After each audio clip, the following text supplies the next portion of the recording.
Hello friends, welcome to my YouTube channel carry on. पिछले video में हमने बात करी थी कि गोलीय दर्पण क्या होता है और उससे संबंधित जो कुछ टर्म थे वो टर्म मैंने आपको अभी अच्छे तरीके से उस वीडियो में समझा दिए थे। ठीक है, अभी हम बात करेंगे कि किरण आरेखों का उपयोग करके गोलीय दर्पणों द्वारा प्रतिबिंबों का निरूपण। ठीक है, अब देखो कोई भी हमारा अगर प्रतिबिंब बनता है तो प्रतिबिंब क्या होगा, जब कम से कम दो परावर्तित किरणें क्या करेंगी, आपस में प्रतिच्छेद करेंगी। प्रतिच्छेद करने का मतलब कि कोई भी हमारी किरण आ रही है उसमें परावर्तन हो रहा है, परावर्तन होने के बाद दो किरणें आपस में क्या कर रही है, प्रतिच्छेद यानी आपस में ऐसे कट रही हैं। ठीक है, जिस बिंदु पे वह प्रतिच्छेद करेंगी वहीं पे हमारी क्या होगा, प्रतिबिंब बनेगा। ठीक है, तो प्रतिबिंबों को बनाने से पहले हम कुछ मेन पॉइंट जान लेते हैं कि कोई भी किरण अगर किस मार्ग से आ रही है तो उसका किस तरीके से परावर्तन होगा। ठीक है, अवतल दर्पण में प्रतिबिंब बनाना करके जो अगली वीडियो होगी उसमें वो प्रतिबिंब जब हम बनाएंगे तो वहाँ पे बहुत आसानी होगी। ठीक है, अगर आपने आज के ये 4 पॉइंट अगर अच्छे से समझ लिए तो। ठीक है, इसमें मैं आपको अभी अच्छे से जो दर्पण है, दर्पण में कैसे हम वक्रता त्रिज्या लेंगे और कहाँ पे हम फोकस दूरी फोकस केंद्र लेंगे, ठीक है, वो चीज़ें हम पहले जान लेते हैं। ठीक है, उसके बाद हम इन पॉइंट पे बात करेंगे। तो देखो, सबसे पहले जब हम उत्तल या अवतल दर्पण बनाएंगे तो हम उसमें पहले इस तरीके से नाप ले लेंगे। माना मैं क्या चाह रही हूँ, 4 सेंटीमीटर वक्रता त्रिज्या वाला कोई भी उत्तल या अवतल दर्पण बनाना चाहती हूँ। ठीक है, तो हम क्या करेंगे, पहले स्केल की मदद से यहाँ पे प्रकार में इस तरीके से हम नाप लेंगे। ठीक है, देखो ये 4 सेंटीमीटर का है ना, तो हम यहाँ पे इसको केंद्र मान के इस बिंदु को यहाँ से पूरा एक दर्पण खींच लेंगे। इसको मैं थोड़ा डार्क कर रही हूँ। ठीक है, ये हमने यहाँ पे इस तरीके से खींच लिया। ऐसे ही अगर मुझे ये तो हो गया हमारा उत्तल दर्पण। ठीक है, सॉरी अवतल दर्पण। ये क्या हुआ हमारा अवतल दर्पण। यहाँ पे मैंने इस साइड से क्या कर दिया, पॉलिश कर दी है।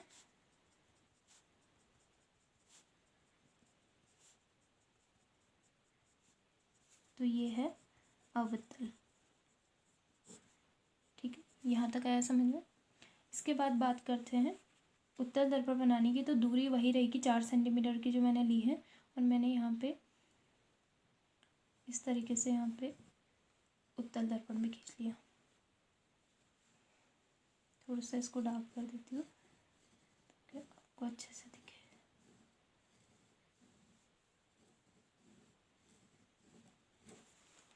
ठीक है, ये हमने उसी नाप में क्या ले लिया है, यहाँ पे उत्तल दर्पण 4 सेंटीमीटर की नाप में।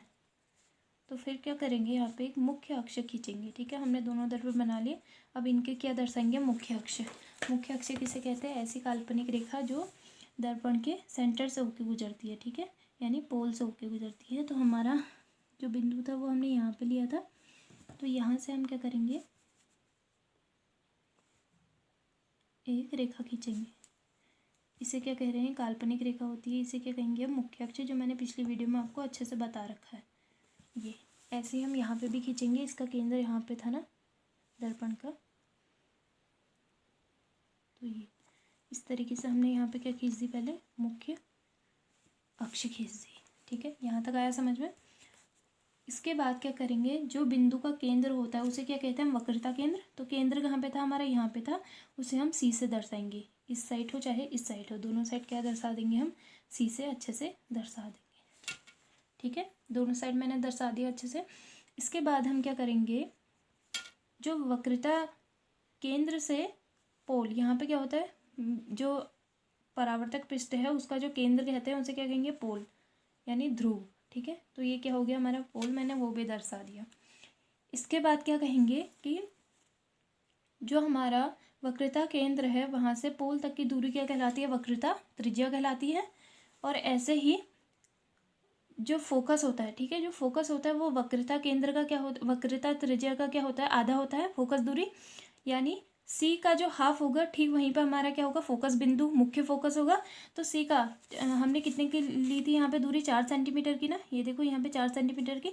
तो फोकस कहाँ पे होगा इसका, ठीक इसका आधा होता है। हमने जो बाद में इनका संबंध पढ़ा था वक्रता त्रिज्या और फोकस दूरी में, तो वक्रता केंद्र का ठीक जहाँ पे आधा पॉइंट होगा वो क्या होगा, फोकस केंद्र यानी एफ होगा। मुख्य फोकस यहाँ पे होगा इसका। ठीक है, ऐसे अगर हमने यहाँ पे 4 सेंटीमीटर का लिया है तो इसी तरीके से इसका जो ये देखो 4 सेंटीमीटर का लिया है, तो इसकी फोकस भी दूरी क्या होगी, ठीक इसकी आधी यानी 4, ठीक है, यानी F। ये हमने कहाँ से पढ़ा, R इक्वल टू क्या होता है 2F या 2F, सॉरी, ठीक है, या F इक्वल टू क्या होता है, यहाँ से F इक्वल टू क्या होता है R/2 होता है। तो यही बात है, यहाँ से यहाँ तक की दूरी क्या है हमारी, पूरी R है, और R का ठीक हाफ क्या हो जाएगा F, यानी यहाँ से यहाँ तक की F, ठीक है। यहाँ तक आया समझ में। इस तरीके से हम क्या करेंगे, कोई भी उत्तल दर्पण हो चाहे अवतल दर्पण हो, इस तरीके से बनाएंगे। यहाँ तक आया समझ में। अब देखो, अब हम इन पॉइंट को पढ़ते हैं अच्छे से कि कहाँ पे किस तरीके से हमारी कौन सी किरण किस तरीके से आपतित होगी और कहाँ से वो परावर्तित होगी। तो यहाँ पे पहला पॉइंट है कि अगर कोई किरण क्या है वो मुख्य अक्ष के समांतर आ रही है, कोई भी प्रकाश किरण है चाहे उत्तल दर्पण में आए चाहे अवतल दर्पण में आए, वो क्या हो रही है मुख्य अक्ष के समांतर आ रही है, तो वो कहाँ से होके गुजरेगी, फोकस से होके गुजरेगी। तो इसे मैं आपको अगर किरण आरेख द्वारा बताऊं तो देखो, ये है हमारा मुख्य अक्ष के समांतर कोई यहाँ पे किरण आ रही है। अभी किसकी बात हो रही है, अवतल दर्पण की बात हो रही है। तो क्या करेंगे, कोई किरण हमारी मुख्य अक्ष के समांतर आई इस तरीके से, ये किरण हमारी मुख्य अक्ष के समांतर आई, ठीक है। तो वो कहाँ से होके गुजरेगी, दर्पण के जो मुख्य फोकस है वहां से होके गुजरेगी, ठीक है। एक तो केस हमने ये पढ़ लिया कि अगर कोई भी ऐसी किरण आ रही है जो जितनी भी किरण है मुख्य अक्ष के समांतर आएंगी, तो वो कहाँ से होके गुजरेंगी, सबके सब फोकस के जो दर्पण का फोकस है वहां से होके गुजरेगी। एक किरण द्वारा मैंने यहाँ पे आपको समझा दिया, ठीक है। ऐसे ही अगर हम उत्तल दर्पण की बात करें कि मुख्य अक्ष के समांतर कोई किरण आ रही है, ठीक है, माना ये मुख्य अक्ष है, इसको हम यहाँ को भी बढ़ा सकते हैं क्योंकि ये क्या है, काल्पनिक रेखा है। तो इसके समांतर कोई हमारी किरण आई, ये इसके समांतर एक किरण आई, ठीक है। तो ये क्या होगी, परावर्तित होने के बाद जाएगी तो यहाँ से, कहाँ से जाएगी, यहाँ से होते हुए जाएगी।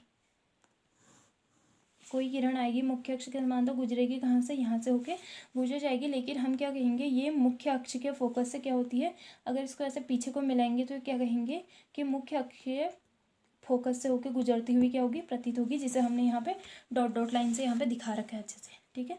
यहाँ तक आया समझ में कि कोई भी किरण है मुख्य अक्ष के समांतर आ रही है, फोकस से होके गुजरेगी, ठीक है, अवतल दर्पण के केस में।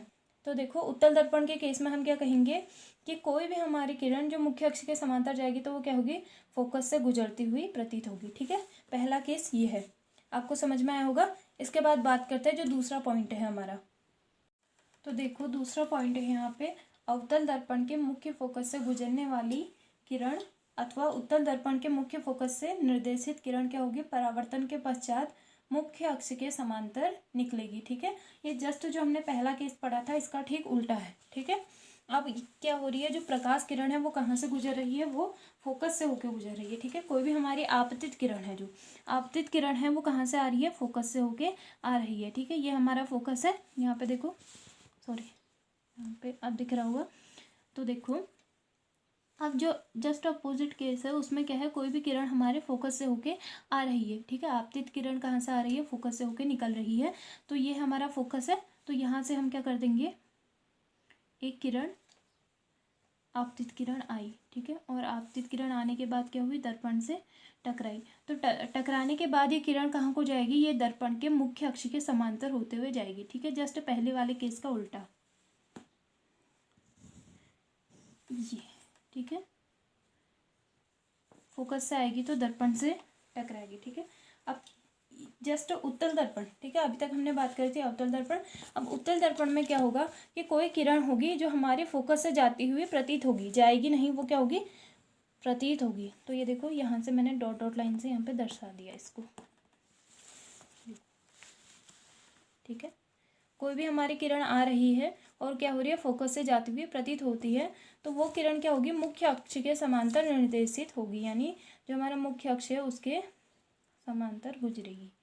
ये इस तरीके से वो क्या चली जाएगी, मुख्य अक्ष के समांतर गुजरेगी, ठीक है।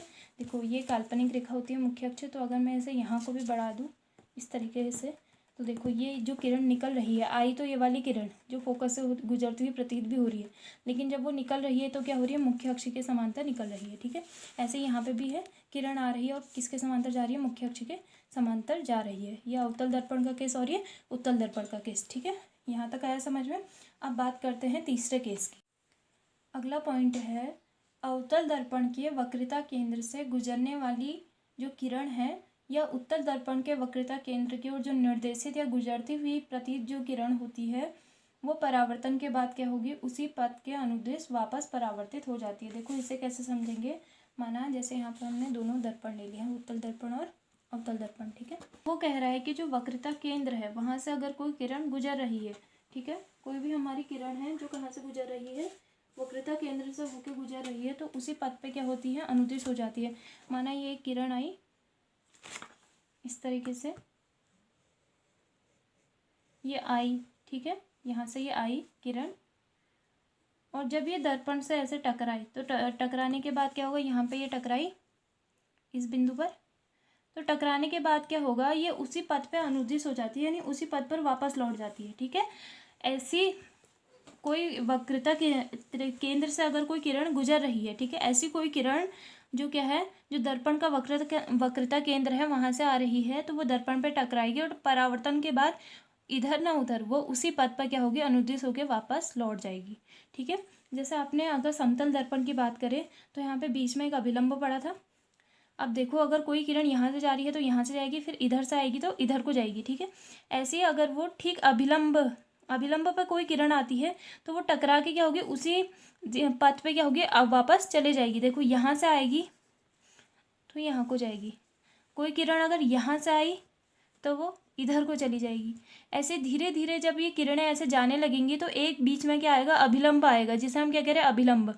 तो ये अभिलंब से अगर कोई भी किरण जा रही है तो वो क्या होगी, उसी पथ पे अनुदिश होगी। तो यहाँ पे जो वक्रता केंद्र है ये क्या करेगा, एक अभिलंब की तरह काम कर रहा है कि कोई भी हमारी किरण आ रही है तो उसी पथ पे क्या हो जाएगी, अनुदिश हो जाएगी। ठीक है, तो याद रखना कि उत्तल दर्पण में जो वक्रता केंद्र होता है वहां से कोई किरण आए तो यहाँ पे क्या होगा, जो ये पथ है, ये पथ क्या करेगा, अभिलंब की तरह काम करेगा, ये उसी पथ से क्या हो जाएगी, वापस चली जाएगी। ऐसे ही अगर हम उत्तल दर्पण की बात करें, देखो यहाँ पे उत्तल दर्पण है, इसके भी अगर कोई किरण है जो वक्रता केंद्र से गुजरती हुई क्या होगी, प्रतीत होगी, गुजरेगी नहीं, वो क्या होगी, प्रतीत होगी। ठीक है,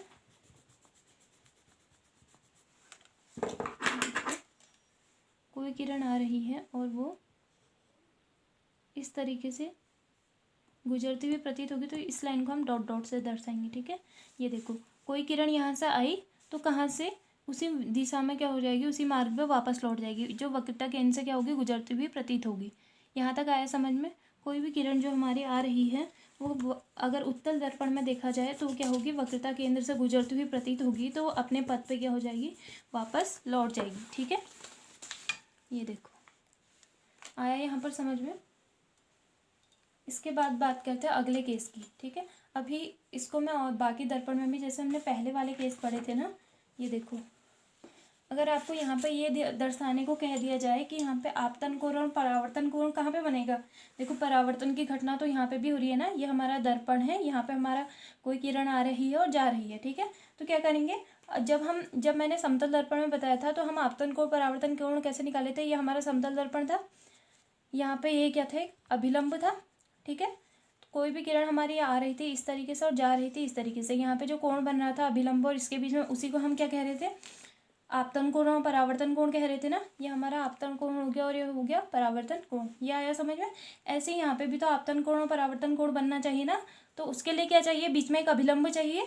तो अभिलंब हम कहाँ से लाएंगे, जो ये वक्रता केंद्र है, अभी पहले वाले केस में जो मैंने पढ़ा है, जो यहाँ पे जो वक्रता केंद्र से जो भी किरण हमारी निर्देशित होती है वो टकरा के वापस आ जाती है, यानी यहाँ पे ये क्या करेगी, एक अभिलंब की तरह काम करेगी। देखो इस तरीके से अगर मैं इसे मिला दूँ तो क्या करेगी, अभिलंब की तरह काम करेगी। तो जो किरण आ रही है और वक्रता त्रिज्या यानी वक्रता केंद्र यानी अभिलंब, ठीक है, इनके बीच में जो कोण बनेगा, अभिलंब और आपतित किरण के बीच में जो कोण बनता है वो क्या हो जाएगा, आई। ठीक है, और ऐसे ही जो जा रही है किरण परावर्तित होने के बाद यहाँ से जा रही है ना, तो ये जो जाती हुई किरण है जिसे हम परावर्तित किरण कह रहे हैं, और अभिलंब क्या है, हो जाएगा हमारा जो वक्रता केंद्र से जो लाइन जा रही है। ठीक है, तो वो क्या हो जाएगा, यहाँ पे इनके बीच में बना कोण क्या हो जाएगा, आपतन कोण हो जाएगा, परावर्तन कोण हो जाएगा। ठीक है, तो यहाँ पे देखो आई और आर यहाँ पे बनेंगे। अगर अब उत्तल दर्पण की बात करें तो देखो उत्तल दर्पण में क्या होगा, यहाँ पर जो वक्रता केंद्र है वो कहाँ पे, वक्रता केंद्र यहाँ पे है ना, तो यहाँ ही से हम इसको नापेंगे और इस तरीके से हम यहाँ पे खींचेंगे। तो यहाँ से देखो अभिलंब कहाँ पे, वो यहाँ पे, तो यहाँ पे हम यहाँ पे इस तरीके से लाइन खींचेंगे डॉट डॉट वाली। ठीक है, तो दूसरी कौन सी होगी, आ रही किरण कौन सी है, ये वाली, और जा रही किरण कौन सी है, ये वाली। तो यहाँ पे हमारा आई बन जाएगा और दूसरा आर मिल जाएगा। ठीक है, तो कुल मिला के बात ये है कि जो जो भी हमारी वक्रता केंद्र से किरण जा रही है वो क्या करेगी, एक तरीके से अभिलंब का काम ही करेगी। वहाँ पे जो भी किरण जाएगी वो उसी मार्ग से टकरा के वापस आ जाएगी। ठीक है, यहाँ तक आया समझ में। और यहाँ पे आपकी बुक में इस तरीके के डायग्राम बनाए हैं, आई और आर दिखाया है, तो कन्फ्यूज ना हो कि आई और आर किस तरीके से दिखा रखा है।